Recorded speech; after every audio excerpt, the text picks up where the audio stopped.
James.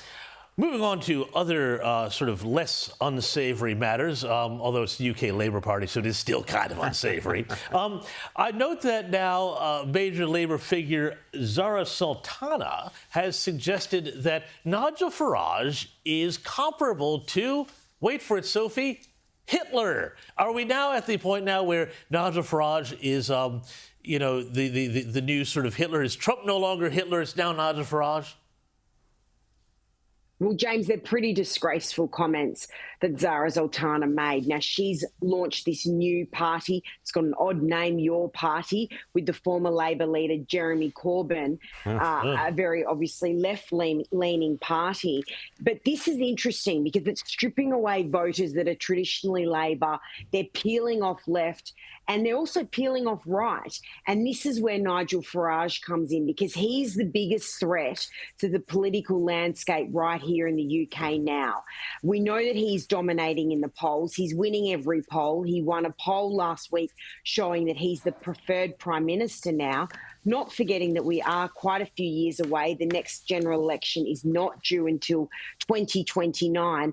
But he's had everything thrown at him. He had Keir Starmer coming out saying he had racist policies with his anti-migration stance. Now, Nigel Farage has been incredibly strong on this, and I can assure you it is the biggest issue here in the UK.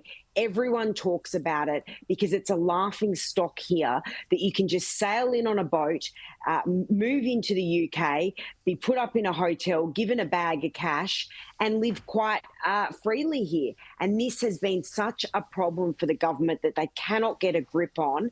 And this is something that Nigel Farage has been very strong on. And now the Conservatives, who are basically irrelevant, have also tried to show that they're very much on board with stamping out illegal migration, but they're not getting the sound bites, as is Nigel Farage.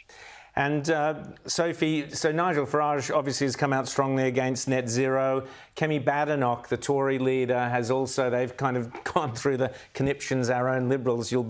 I'm sure, Sophie, you'll be delighted to hear that the Liberal Party are still tearing themselves apart over net zero in Australia. But they had that discussion in Britain and they've come out against net zero as well. Farage is soaring in the polls. Labor has dropped to an all-time low, 1 point ahead only of the Greens. You're heading into winter now. How's net zero play as an issue with the common Brit? Well, for the common Brit, the issues here, Rowan, are very similar to what we see in Australia. The things that are top of mind here appear to be the migration issue and appear to be cost of living, which included in that is energy prices. It's extremely expensive to live in London. Everyone knows that.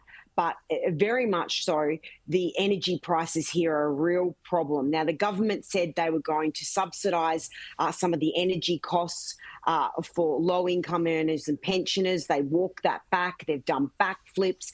They haven't stuck to their word. So Labor are very much not in favour here with the British public. Would the Conservatives do something different? Who knows? They had 14 years in office, so people are fed up with them, and that's why they are turning to other parties such as Reform UK. And I'm pretty confident if there was an election tomorrow, Nigel Farage would win it because people are turning to him in droves. He's speaking to them. He's talking about them. They can resonate with the things that he is saying, which, to be quite frank, Keir Starmer does not have that conversation and that personable nature that Nigel Farage seems to have with the British public. Keir Starmer seems out of touch, and people are feeling that here on the ground. Sophie Elsworth, always great to chat to you and great to see Paddington Bear up on the shelf behind you. Thanks, Sophie, so much, and we'll chat to you again soon.